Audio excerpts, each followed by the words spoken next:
നമ്മൾ കുറേ നാളുകൾക്ക് ശേഷം ഒരു ബീഫ് കുഴിമന്തിയും കൊണ്ടാണ് വന്നിരിക്കുന്നത്. അതിനു വേണ്ടിയിട്ടുള്ള പച്ചക്കറികൾ ഉള്ളി, തക്കാളി, ക്യാപ്സിക്കം എല്ലാം അരിഞ്ഞ് വെച്ചിട്ടുണ്ട് കേട്ടോ. ക്ലീനാക്കി വെച്ച ഇറച്ചിയാണിത് കേട്ടോ. ഇനി ഇതിലേക്കാണ് പെരക്കി വെക്കേണ്ടത്. നമുക്ക് 1 ടീസ്പൂൺ കുരുമുളക് പൊടിയാണ് ഇട്ട് കൊടുക്കുന്നത്. നമ്മൾ ജീരകം ഇട്ട് കൊടുത്തിട്ടുണ്ട് കേട്ടോ. നമ്മൾ ഇടാൻ പോകുന്നത് വലിയ ജീരകമാണ് കേട്ടോ. നേരത്തെ ഇട്ടത് ചെറിയ ജീരകമാണ്. മുളക് പൊടിയും ചേർത്ത് കൊടുക്കാം. നമ്മൾ മല്ലിപ്പൊടി ഇട്ട് കൊടുക്കാം കേട്ടോ. മസാല എല്ലാം ഇട്ടിട്ടുണ്ട്. ഇനി നമുക്ക് ആവശ്യത്തിനുള്ള ഉള്ളി ഇട്ടൊക്കെയാണ്.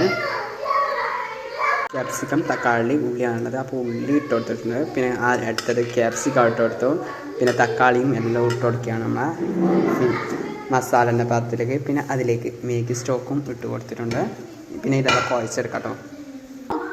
കുറച്ച് മല്ലിച്ചപ്പും കൂടി ഇട്ട് കൊടുക്കാം കേട്ടോ. അത് നമുക്ക് നന്നായി മിക്സ് ചെയ്യാം. നല്ല മേഗി സ്റ്റോക്കെല്ലാം നമ്മൾ പൊടിച്ച് തക്കാളിയും എല്ലാം ഉടച്ച് നമുക്ക് മിക്സ് ചെയ്യാം. കഴിച്ചു കൊടുക്കുകയാണ് കേട്ടോ. മസാല ഐറ്റംസ് എല്ലാം ഇട്ട് കൊടുക്കട്ടോ.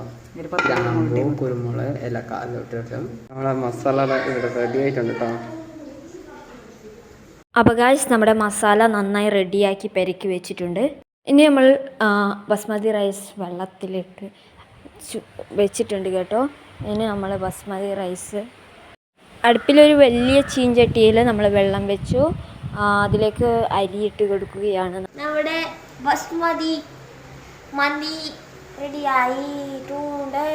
ഗായ്സ്, നമ്മൾ ബസ്മതി റൈസ് അരി ചോറ് മാറ്റി വെക്കുന്നു. നമ്മൾ ഊറ്റിയെടുത്ത ചോറാണ് കേട്ടോ. ഊറ്റിയ ചോറ് ഇപ്പോഴത്തേക്ക് കുക്കർ വെച്ചിട്ടുണ്ട് കേട്ടോ. നമ്മൾ സൺഫ്ലവർ ഓയിൽ വെച്ചിട്ടുണ്ട് കേട്ടോ. ഓയിൽ ഒഴിച്ചിട്ടുണ്ട്. ഓയിൽ നല്ല സെഗ വരുന്നുണ്ട്. നമ്മൾ ഇറച്ചി അതിലേക്ക് എണ്ണേൻ്റെ ഇതിലേക്ക് ഇട്ട് കൊടുക്കുകയാണ് കേട്ടോ.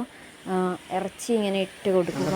മസാല പരത്തിയത് നമുക്ക് എണ്ണയിൽ ഇതാക്കാം, പൊരിച്ചെടുക്കാം.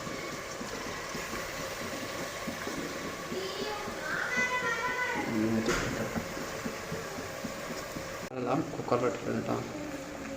ഇനി നമുക്കിത് റെഡി ആയ ശേഷം കാണാം. നമ്മുടെ ബീഫ് മസാല റെഡി ആയിട്ട് വന്നിട്ടുണ്ട്.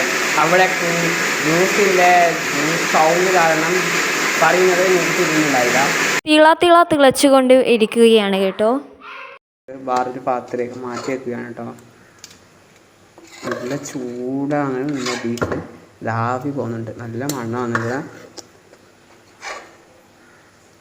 ചോറ് ഇടുകയാണ് കേട്ടോ.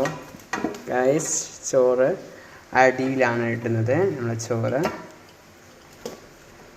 ചോറ് അടി ഫില്ല് ചെയ്യാണ്. ഫില്ല് ചെയ്ത് കൊണ്ടിരിക്കുന്നുണ്ട്. ഗ്രേവിയാണ് ഒഴിച്ചെടുക്കുന്നത്. മസാല ഉണ്ടാവും. നമ്മൾ ഗ്രേവി നിറച്ച് ഒഴിക്കുകയാണ് വെള്ളം. പിന്നെ നമ്മൾ നെക്സ്റ്റ് ലെയർ ചോറിടുകയാണ്.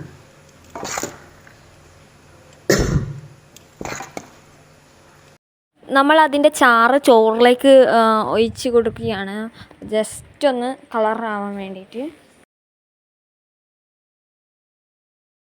വീട്ടിൽ ഇറച്ചിയുള്ളവർ എന്തായാലും ട്രൈ ചെയ്യേണ്ട ഒരു ഐറ്റം തന്നെയാണ്. നല്ല ടേസ്റ്റോടെ കൂടി കഴിക്കാം.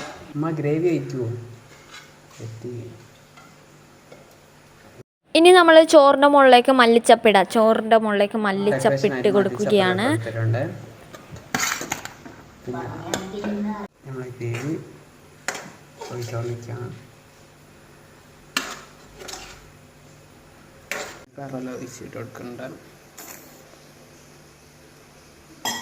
കളർ ആഡ് ചെയ്ത് കൊടുക്കുകയാണ് കേട്ടോ. മുകളിൽ ഡെക്കറേഷൻ ആയിട്ട് വെച്ചിട്ടുണ്ട് കേട്ടോ. റെഡി ആയിട്ടുണ്ട് കേട്ടോ. അപ്പം അതിലൊക്കെ ചാർക്കോൾ ഇറക്കി വെക്കുകയാണ്.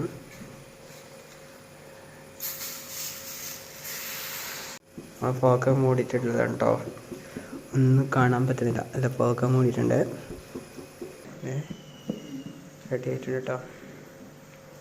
തുറന്നു കേട്ടോ. എന്താ മണം കഴിക്കാൻ വേണ്ടി തോന്നുട്ടോ. അത്രക്കും നല്ല മണം വന്നിട്ടുണ്ടായിരുന്നു. മസാല മിക്സാക്കിട്ടോ.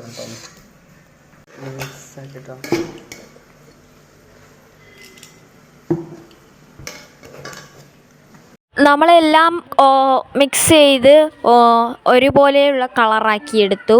ഇനി നമ്മൾ തിന്നാൻ വേണ്ടിയിട്ട് ഒരുക്കങ്ങൾ പാത്രത്തിലേക്ക് മാറ്റുകയാണ്.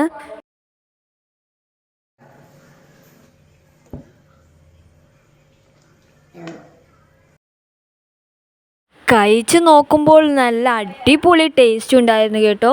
നിങ്ങൾ എന്തായാലും ട്രൈ ചെയ്ത് നോക്കേണ്ട ഒരു ഐറ്റം ആണിത്.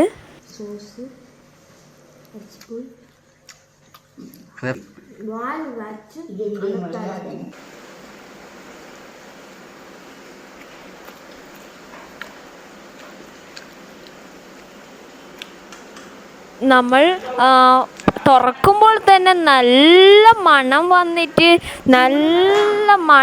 അപ്പോൾ തന്നെ നമുക്ക് എല്ലാവർക്കും തിന്നാൻ വേണ്ടി തോന്നിന്. അപ്പം നമ്മൾ അടുത്ത വീഡിയോയുമായി വരുന്നതായിരിക്കും. Bye. Watch the next video.